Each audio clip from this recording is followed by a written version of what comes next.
Raquel, would you like to introduce the Antonio, webinar? please. Should I go? Thank you, Antonio. No, I think it's better that you introduce the webinar. You have more experience. Okay, thank you. Yeah, I have the power of the dragonfly, so I can introduce this webinar. Thank you very much. So thank you very much to all those who are present in this webinar, Pollinators in Rural Areas, as part of a series of webinars that we are organizing in the frame of the Insectopia initiative. If you can go to the next slide, please, Jowita. Yep. The Insectopia initiative is a dream that is slowly becoming true. It's an initiative that has been developed in the frame of the Sustainable and Healthy Campus activities as part of the EU Green Alliance. The EU Green Alliance is the European University Alliance for Sustainability, as you all might know. And Insectopia is becoming a flagship initiative to promote biodiversity and ecosystem restoration reference in the 9 university campuses of the EU Green Alliance. If you can go to the next slide, please.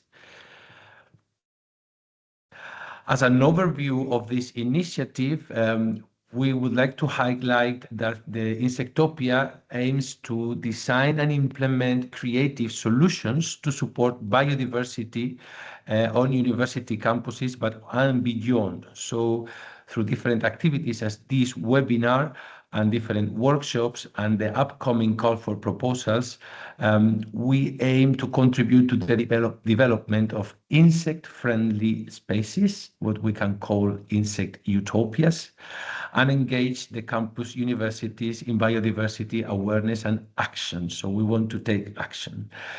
The call for proposals will be open on the 17th of February. We will inform you all very soon about the news and the updates of this call for proposals. And the winning teams of those proposals will participate. So the award is not only the recognition and the project implementation in the campus, but the participation in a retreat in Spain for a week, the first week of June, where we will organize a hackathon and different training and capacity building activities. So if you can go to the next slide, please. Just before passing the floor to our speaker today, it's important to keep in mind the general objectives of the Insectopia initiative, and it's the support of local biodiversity. And so we aim to develop sustainable and functional environment for insects by providing essential nesting sites, shelter, food sources, but not only. So we aim also to promote environmental sustainability. So those proposals and ideas or any utopias for insects should be based on natural or recycled materials, so reduce the impact of our actions, but also to serve as pedagogical tools. We want to foster education and engagement and promote educational components to increase awareness and participation among students, staff, and the wider community in the campuses. And last but not least, encourage creativity and innovation. So we embrace creative and science-based and multidisciplinary approaches. This all is included in the call for proposals and is in the part of the DNA of the Insectopia initiative. Creativity, art, and multidisciplinary approaches. So with any further ado, I would like to introduce you to our speaker today. She is Jowita. Surname is quite difficult to pronounce for me, but I will try to Pyszczek. Yes. And thank you very much, Jowita. Jowita earned her doctoral engineering degree back in 2023, defending her thesis on landscaping the countryside as an instrument to strengthening green infrastructure systems. So during her doctoral studies, she actively researched rural landscapes. This is the topic that brings us here today, rural landscapes, and she promoted green infrastructure through academic work and collaborations with institutions and different foundations. Jowita led workshops and training sessions on rural landscape design, village planning, and public space development. I guess keeping an eye on the role of pollinators and insects. As part of the evaluation committee for beautiful Lower Silesian village competition, she participated in site visit for the provincial office of Lower Silesia in Wrocław, where she is probably at the moment. So currently she works in the International Relations Office and coordinates the World Package 8 activities at the Wrocław University for Environmental and Life Sciences. Jowita, the floor is yours. Thank you very much for this webinar today, and I hope that you all enjoy and find relevant this session. Thank you. Thank you very much for welcoming me and for telling a few words about my person. So welcome everyone. I would like to tell you a few things about pollinators in rural areas. Well, during my PhD studies, it wasn't exactly my topic because it was basically green infrastructure in rural areas, but we cannot think about green infrastructure and about the rural landscape in general without thinking about pollinators and what they do and how they help to improve the whole ecosystem, and especially what can we do to keep them there. So, introduction. I was always fascinated with the idyllic atmosphere of the rural landscape. That was absolutely my number one when I went to the village. I almost already fell in a maze with everything. Of course, I was always passionate about plants, both houseplant and wild greenery. I could, just spend many hours in the field. So that was like one of my dream comes true when I go to my PhD studies with the topic that was already mentioned. After that, I decided to stay at university and still being fascinated with the rural landscape. So the modern landscape is a dynamically changing structure, right? Well, maybe not only the landscape. Let's start with this graphic about the ladybug sharing her thoughts with her friends during the party. Okay, admit it. When you see the mosquito, you want to smash it right away, right? When you see the fly above your foot, you're always waving and saying shoo, shoo, shoo, as many times as possible, right? Because you don't want it to sit on your foot. You see a spider, you are trying to not keep the eye contact with one of those 8 eyes. It's a bit scary sometimes, right? It is. Okay, so ladybug. It's like, oh, hello there. It's so nice to see you. Just you're raising your palm and just letting her fly away to the sun. That's perfect. But what if I tell you that those mosquitoes, flies, spiders, and even the elegant ladybug is actually in danger? Well, not only because you can smash them. That's one of the reasons. But there are much more threats awaiting. So you might be thinking, why should I bother? Well, let's change the perspective a little bit. As you know, in Poland, we are currently waiting. We are craving for spring because it's cold. The weather is not very good at the moment. And we would like to hear some frog in lakes. We would like to hear some, magnificent arias sung by birds. And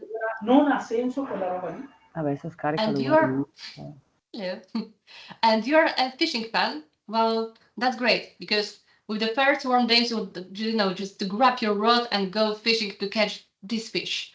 But what if I tell you that one day, maybe there won't be any songs from the nature. No fishing will be waiting for you in the ponds. The circle actually is very, very simple. It all starts with insects, which are actually well known for above, as you can see, as a lunch, as something to eat. So I assume that if you would like to keep all the fauna, you need to also remember about the insects. because it's the circle of life and you cannot keep it. So we need to think about insects and how we can protect them in order to keep all the animals in your surrounding, in your landscape, to enjoy the time in the nature. So I hope that you bother now, and well, start by getting more aware about those threats I mentioned earlier. So there are 5. First of all, is use of pesticides and plant protection products. As you know, often apply in agriculture to control pests, but they have a lot of negatively affected beneficial insects. For example, pesticides like neonicotinoids, as far as I know, are very dangerous to bees because they very, very easily disrupt their ability to navigate and communicate. So it happens very often when you can find bees lying around or not moving or even dead.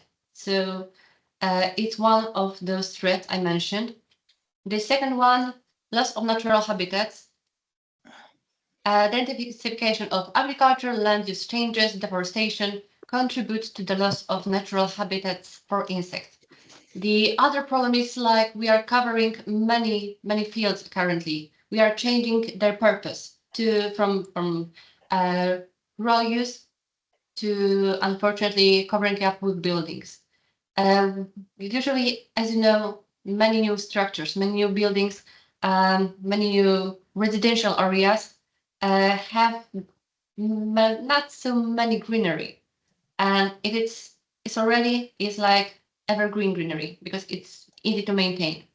So many pollinators actually require specific environments, and in order to lose those places, they lose also the access to food and to breeding sites. Third threats, monoculture. Crops based on monoculture or fields with only one type of plant can be difficult for pollinating insects to inhabit. Well, that's one of the biggest problems in the rural landscape because it's very easy to maintain. Like one big field, it's great because you can very, very easily take all the plants, you can easily to maintain it, and it is easy to keep when you are working in the agriculture.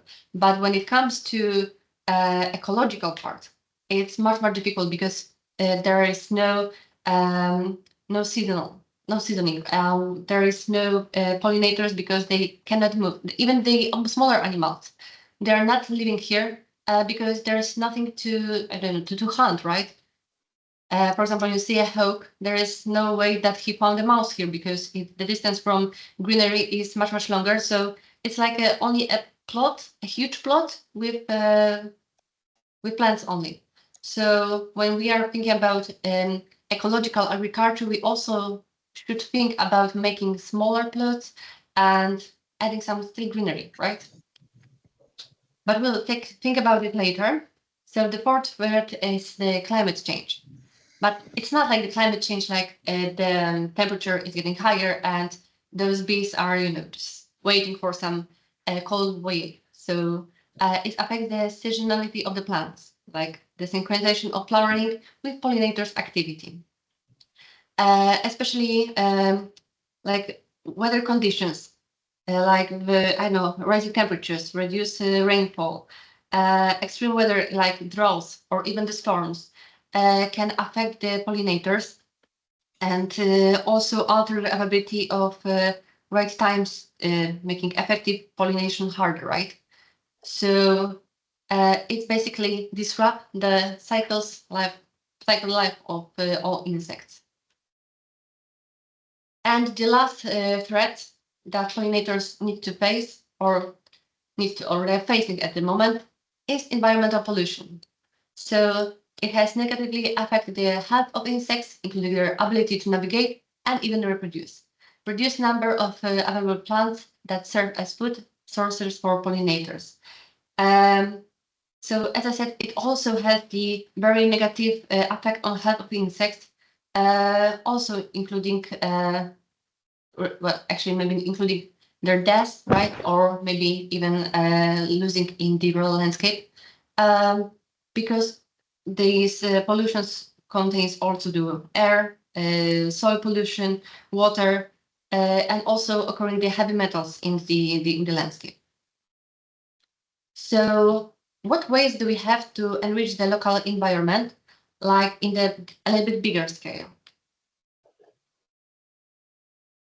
So first of all, we should think about improving the living conditions for pollinators by enriching the local environment and contribute the overall biodiversity. So first of all is like creating the ecological corridors, where they're quite important, right? We all know that. They are also very, very often used to separate the plots to help all those animals to navigate, to find food, to find breeding sites, also to find a shelter. So when we have something like that, it always helps the animals and insects and pollinators to move from one space to another. So we also should think about creating those at the edges of fields, around forests, along rivers, or on fallow land. So if we are thinking about the prospering rural landscape, we also should think about still keeping those small parts. So if possible, if you are ever working on the rural landscape and creating some plots or managing the local plan, always remember to think about leaving those parts. I know they are maybe not easy to maintain, or well, actually they don't have to be maintained at all, because they're like very, very small ecosystems still living. So ecological corridors, or maybe something like stepping stones, so like a small greenery island on the plots. So let's think about leaving them. Diversifying agricultural crops, so especially flower-bearing plants, and that attract pollinators. So when it comes to having a huge plot, just think about still keeping some other species of plants to to invite the pollinators to the fields. That will literally help everyone to stay here. Arranging nesting sites for wild bees. As you can see, they don't always have to be huge constructions. In natural, you can have tree hollows, empty plants, stems, even the soil cracks. So when you see something like that, just leave it there. As long as they are not making your surrounding or standing your surrounding in danger, just leave it here and make it rot. That would just be a natural site for wild bees, or for even some beetles and so on. And when it comes to man-made houses, right, it can be like a small even structures, like wooden logs or tubes. For example, here at university, we have like wooden boxes, just like this. And they are always leaving the instruction, don't throw me out. Give this box a second life and transform it into an insect house. Remove the lids, I already did that. Paint with non-toxic paint or varnish. Cut the dry straw or thin twigs into small pieces and put them inside. Don't stuff, because some insects need to have space. Attach a net with holes in the place of the lid, and you can also fill it with a bamboo pole or cut into tubes. They won't need the net. And after that, all you need to do is hang it. So as you can see, you don't need to buy a special bee houses, which costs you a lot of money, but just a wooden box, a net, and some greenery you can find everywhere would be absolutely fine and enough. Okay, next one, creating flower meadows. So they are providing pollinators with food sources, introduce plants that bloom at different times of the year to ensure pollinators to have access to food through the spring, summer, and autumn. So as long as it's possible. I know this picture doesn't show exactly the flower meadow, but it's a huge plot of lavender. So it's also a very well thought plan if you don't have enough space to have the meadow, or you would like to keep it more organized, right? So avoiding the use of the harmful pesticides, that's also very important when it comes to protecting the insects from from dying or from moving from the rural landscape. So, you can always think about more natural methods like biopesticides, including natural pest predators like ladybugs maybe. You can use natural plant protection preparations. And what is very, very important, to apply pesticides more precisely. Not, maybe doing this during the very windy weather, because they will, just spread. They will not have the result as you want it. And what even worse, they will put all the insects in danger. And also humans, let's admit it. Okay, and maintaining streams and rivers. So they create a moist environment that supports plant diversity in the surrounding. So that's one part, which attracts pollinating insects. Also, their banks often offer insect spaces for shelter. So it's also important, if it's possible, to more greenery corridors, right? For more green riverbanks. So that's to cover it with bricks or with concrete. Also, trust me that when I was in the old villages, I saw that many streams are in much better shape when there is all the greenery all around them. Usually the streams which were, covered in concrete, they were absolutely dry. So it's like two different parts. So also greenery helps to keep the wonderful microclimate in the area. So as you can see, those rivers here on pictures, well, actually in the rural village. They were not somewhere in the suburbs. People just keep them like this. And as you can see, there's a picture with many willows. Another way, planting pollinator-friendly plants. So as you can see, there are some pictures from the foregarden, as I mentioned in my doctoral studies. So the place between the fence and the house. Usually people who are moving from cities, they're using evergreen shrubs or trees because they're easy to maintain. There are no leaves that you have to grab every year, every autumn, a couple of times. So they are very easy to maintain, but the gardens are actually lifeless because not many insects are feeling invited to stay here. So even if you plant 1 or 2 shrubs of lavender, well, the bees will probably look for other place to stay. So it's important to keep some deciduous trees or shrubs that are bloom. And what else? We also should think about the fact that all plant diversity. So it's also very important not to just focus on the one species, but to keep the diversity at all. Increases the availability of food for various insect species. So if you have a lot of different species in your foregarden or also in your garden, you may be sure that there will be many insects which will also help you to keep your garden in a good shape. So don't worry that if 1 or 2 bugs will come to your home.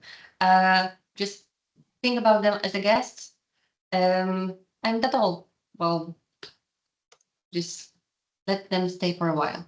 Also, it is very important to focus on the education and community engagement, because when it comes to working with people, I don't know if it's in the cities, if it's in the rural landscape, well, sometimes people don't know what to do, even if they would like to change their environment to help the local environment to bloom, right?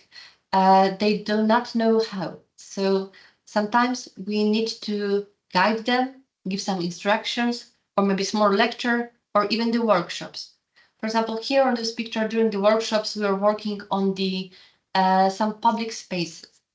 First of all, we separate what people want in this area, what they need, what they like or do not like.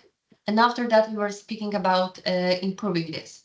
Of course, without making a lot of problems like, financing, like, because usually people do not get from the cities a lot of money to create their own area. So They are looking for some cheap solutions, but which will look as fine as possible, and it will be easy to also maintain and to be, just as I can simply say that, pretty in the rural landscape. So I assume that everyone should, if they have a knowledge, should, just educate people, tell them what they can do, like give options, not to command them, but give them possibilities. So also this can include, as I said, some organizing workshops, encouraging the creation of pollinator-friendly environments, because that's also crucial to let them know that there are many, many other kind of species that we would like to be invited in those public spaces. And also it's also important to promote the actions aimed in the insect protection. So the rural communities, what to do to support pollinators and other beneficial insects in their local environment. So as I said, creating flower and vegetable gardens or beds. As you can see, this picture is from the rural landscape from one of the villages in the public space. Well, first of all, they are using some old machines or agricultural machines to make it more attraction. Like to maybe educate even people, like when someone is visiting the place, the village, they're always asking, what was that? How was it used for? And, it's also some kind of the educational part. But as I said, by adding some shrubs, adding some plants, it also have some great benefits for insects. So if you don't know what you can plant, there are some herbs and more, like lavender, Cape daisies, buddleia, perfect for butterflies, verbena, salvia, cosmos, snapdragons, sweet alyssum, or even a catmint. And also, if you don't know where you can find them, just go to the nearest shop. You can find, for example, Emiasotis, which is lovely for pollinators. You can even find, actually ready mix of seeds for the white flowers. So it's called this one, meadow seeds. And they also give some information like the sum of every small action counts.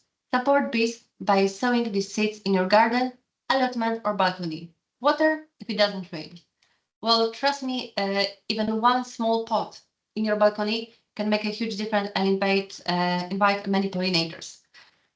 So if you don't know if you would like to welcome them, trust me, it's very, very worth to do so, and it's very, very easy step to achieve it. There is also, as I said, vegetable garden, also created in the public space. It's like a semi-private, right? Because everyone can enter, but there are a few people from this village who are taking care about it. They are not maybe in the same home, so they are people from all the village. It's like a public, semi-public garden that everyone can maintain. And as you can see, it's very well protected. They're very well maintained, and people are really care about it. And there is some also for garden presenting the old machines covered in plants. So, let's also think about this for garden as a representation. What we would like to have, maybe we would like to attract other people to see what we have in our, what we have in our for garden, and how we would like to maintain this place. if it's important, if you would like to think about the seasonal planting, we would like to maybe invite some small hedgehogs, not only pollinators, not only insects, but also small animals. Let's think about our forest gardens as the place of opportunities, right? Whatever you can do it here. Whoever you want to invite, it's also possible, but you also need to think about the maintaining it in the proper way. Preserving all trees and shrubs, which is quite important when it comes to keeping the diversity in the rural landscape. So, for example, when it comes to old alleys in the village, They are very well preserved, sometimes in a better shape. So I think we should keep them definitely, because they are always creating a small microclimate in the landscape. After that, you will see another picture from a village like this one, and because as I said, the villages are changing constantly. So at the moment, as you can see, there are many trees, and they're creating shadow. They're keeping the air pollution, right? Because from the fields all around, it keeps the pollution on their leaves. And what's even more, there are many pollinators, because as you can see, those trees are Tilias. So, well, it's even if you don't have many plants in your foregarden or background, well, in your gardens, the public spaces can be a huge friend when it comes to protecting the insects and pollinators. There is another example of the center of the rural village. Or here you can see a very old tree, actually, which is covering the whole structure. So it's a perfect place for nesting, for shelter for animals, or even at the food source. And what else the rural communities can do? Building or maintaining small water reservoirs. Here you can see a very old pond, actually, in the near the palace. Well, actually, it's very small. It used to be much bigger. It's dry, right? But people are still keeping it in that way. They are trying not to cover it. As you can see, the other birds are using it as the nesting place. But also you can see here some ponds. So that's because people are not trying to dry the whole place out.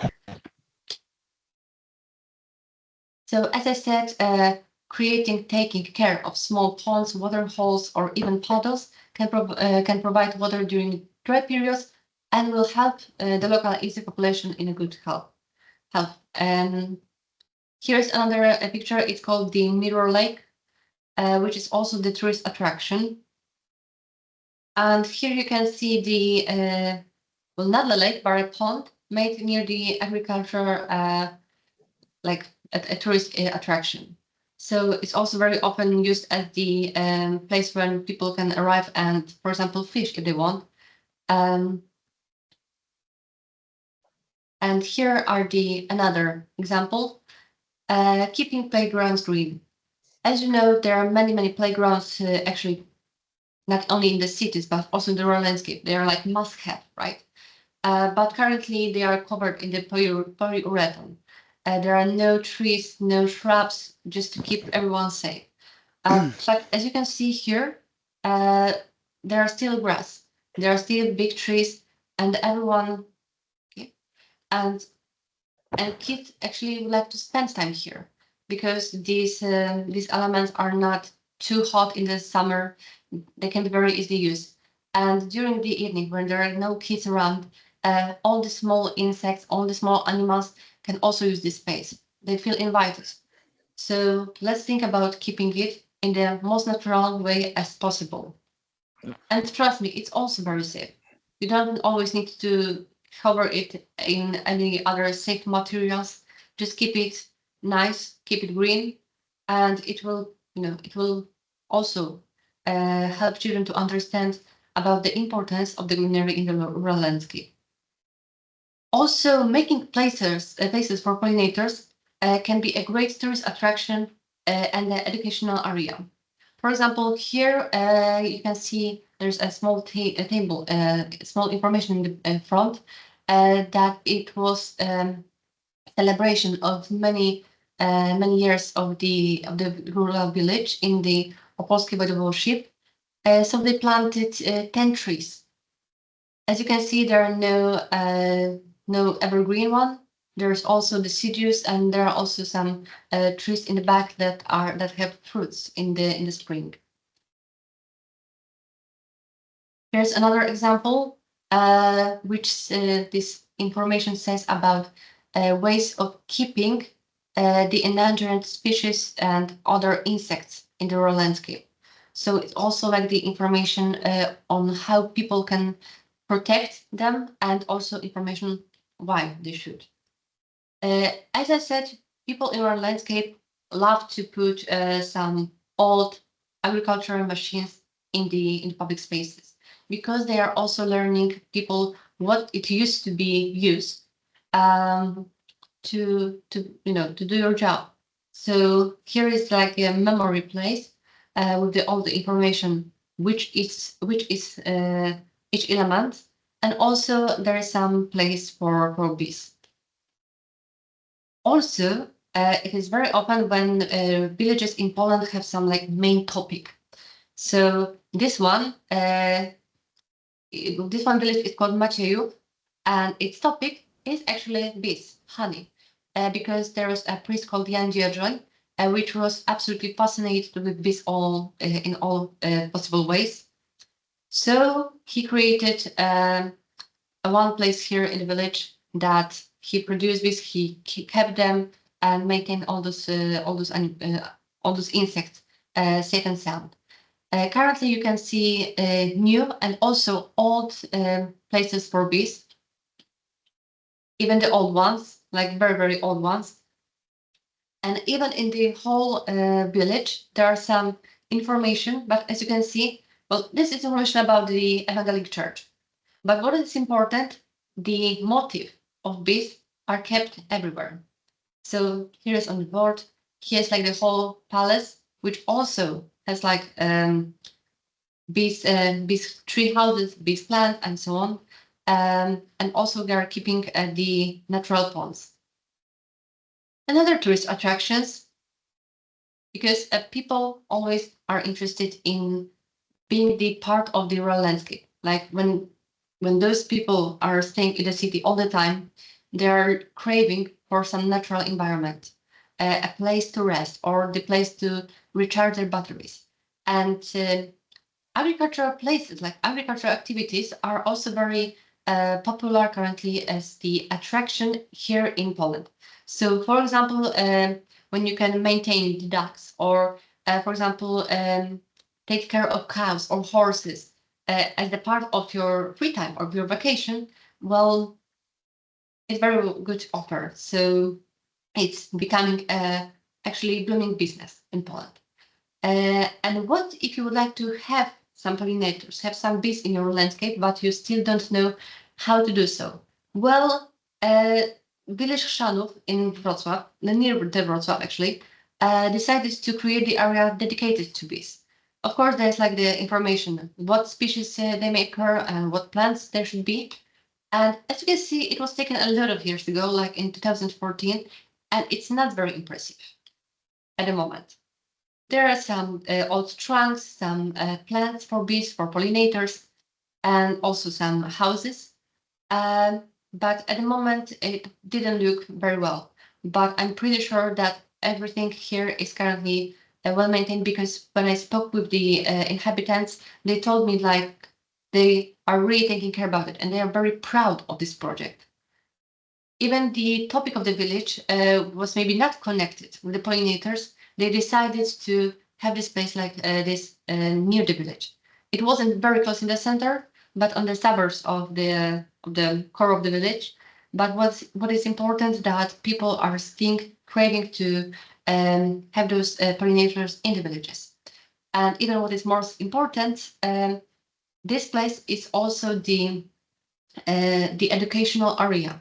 So professors from the nearest villages can, just come here and to learn people know about the pollinators, how they are learning actually children, how children can actually help bees, because the best information for kids how to I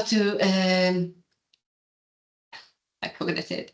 To attract child is like, bees make honey. So if you want like to have honey, you need to have bees. And that's how it works. So the presence of insects in the rural landscape can give many, many benefits, both for farmers and the rural residents. So first of all, it's like about maintaining the biodiversity. So insects are part of the complex food web, playing roles in breaking down organic matter, pollinating plants, and serving as food for other animals. The greater biodiversity makes ecosystem more resilient to all the disease, climate changes, and other threats. Next one, it improves crop yields through pollination. By pollinating plants, they increase yields, which leads to higher harvests and greater profits for farmers. So it's like the financial outcomes of it. Next one, natural pest regulation. Many insects act as predators of parasites of harmful pests. Farmers can reduce the need of chemical pesticides, which is beneficial for both the environment and human health. Better crop quality. So plants pollinated by insects have offer better shapes, higher nutrition value, and better taste. So in general, on the market, all those crops have a higher standard product and becoming the more wanted product. Health benefits for residents, reducing the number of pests and plant diseases. Pollinators contribute to the production of medicinal and aromatical plants, which can be used in organic farming. And of course, as I mentioned before, rural tourism and agritourism, which attracts tourists who are seeking to connect with nature. And it has many financial benefits because it's not only creating the public spaces, but also accommodation. Also, people are still looking for some place to eat. So there are many actually ways to improve the village, to help to support them in a financial way by creating this rural and agritourism. So as I mentioned, you can use, for example, the bees as the topic of the biotech, right? Or beetles, or whatever you want. Just make a good topic and speak about it with the residents.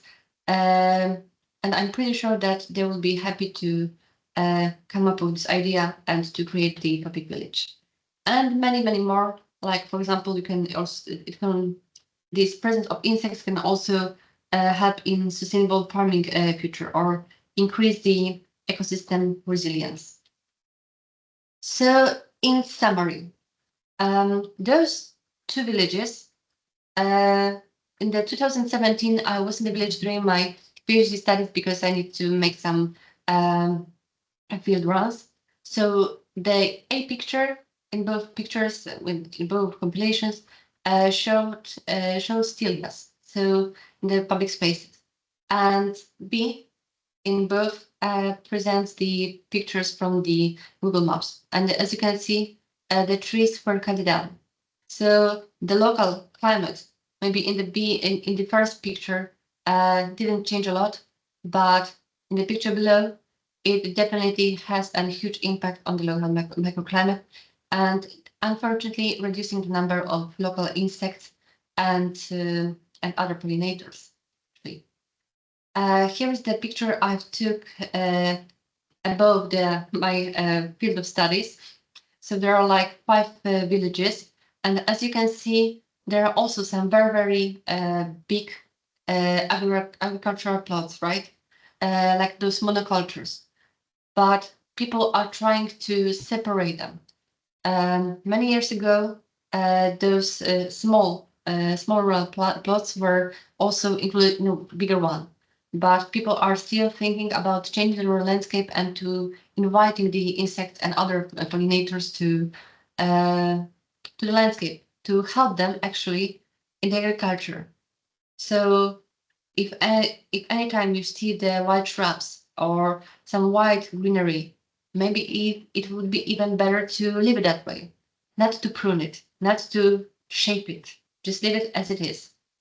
If there are plants, you can also in the main of the city, at the village center, you always need to do something with them. Here, for example, there's a wonderful place for pollinators, but also citizens can see the fountain. And there are also some presentations of the fountain and the lights movement. Maybe if you like to keep your insects in the village, just keep the for gardens and gardens with the plants, to think about these old villages where your grandmas live. If possible, if you have enough space, maybe it's time to think about more naturalistic garden. Or maybe you think about green roof, or maybe dry water streams. Sometimes you can get extra money from the government, because there are so many different programs that you can apply for. Not only for the photovoltaic panels, but also, for example, there are many programs for the dry streams. So I took those pictures during my studies in many different villages in the years 2014-2019. And that would be all. If you have any questions after the presentation, you can always, you are always feel free to contact me. Here's my phone number and my email address. Thank you very much.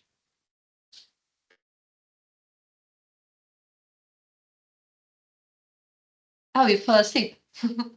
Thank you very much, Jowita. There is a lot of hearts and applause around. Thank you very much for the nice presentation, inspiring pictures.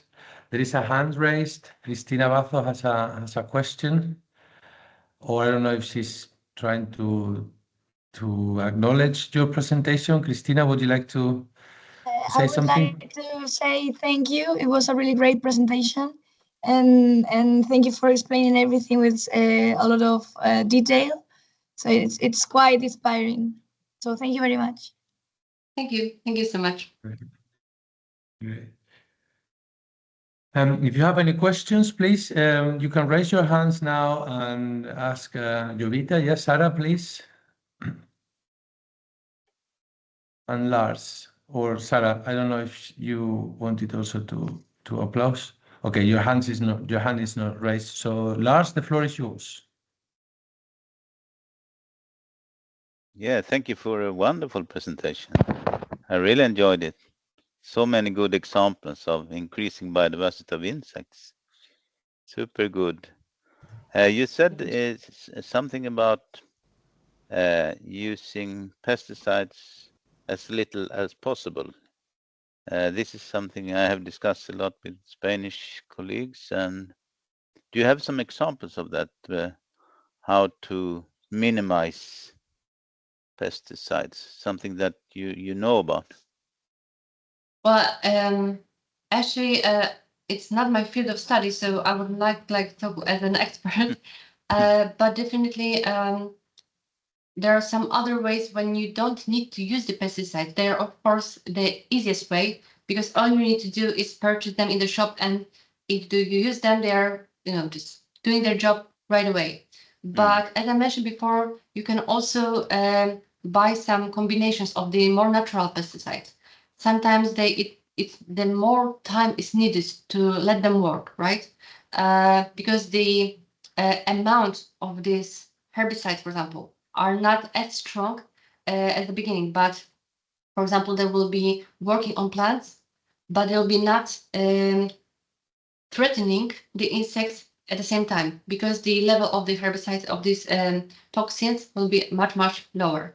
What else I mentioned before is using other insects. If you have problems with insects actually in your field, using other insects to to spread them.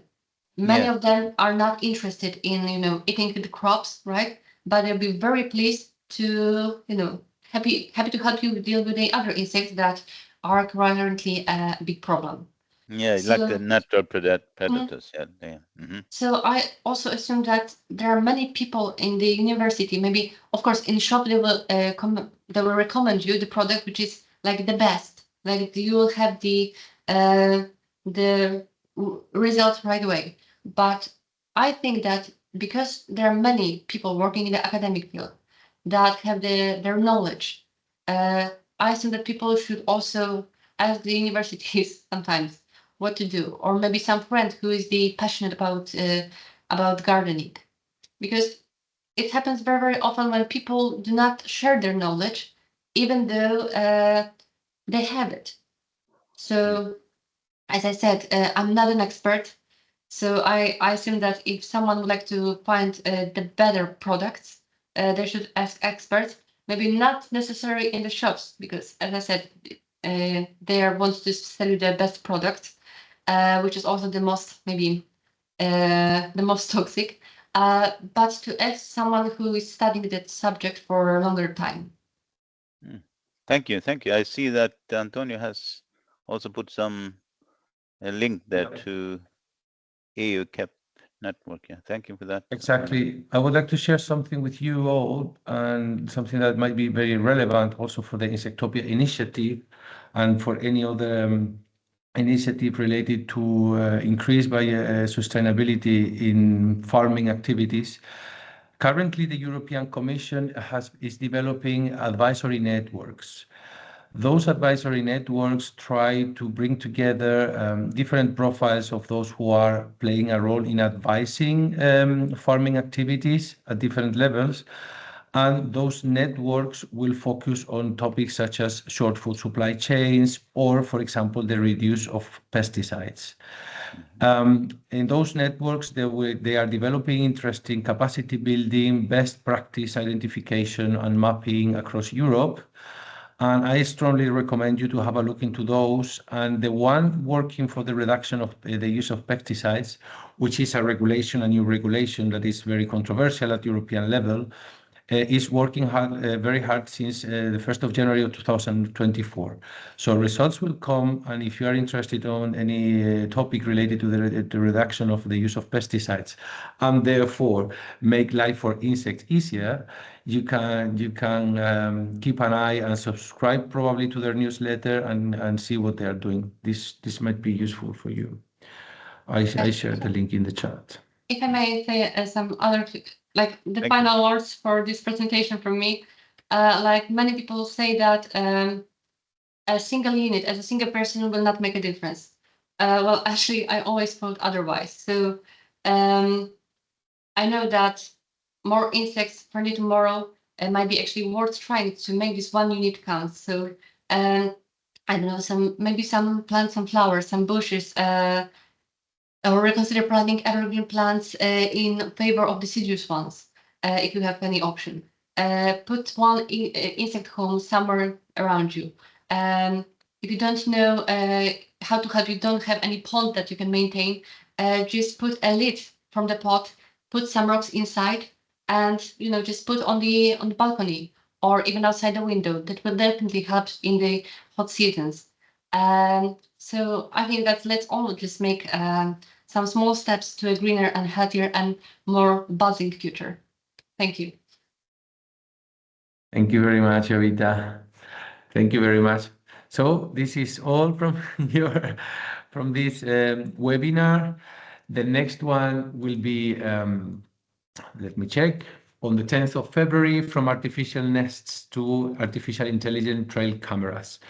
We look forward to seeing you all there. Thank you very much, Jowita, for your great webinar and presentation. This will all be uploaded to our YouTube channel and to the Insectopia website, which is under development and will be available very soon. Thank you very much and see you soon. Bye. Thank you. Bye. Thank you. Bye-bye. Bye-bye. Thank you very much, Jowita. Thank you very much, Jowita. Congrats. Bye-bye. And Antonio. Thank you. Okay, Jowita, congratulations. I will stop the recording now. Thank you.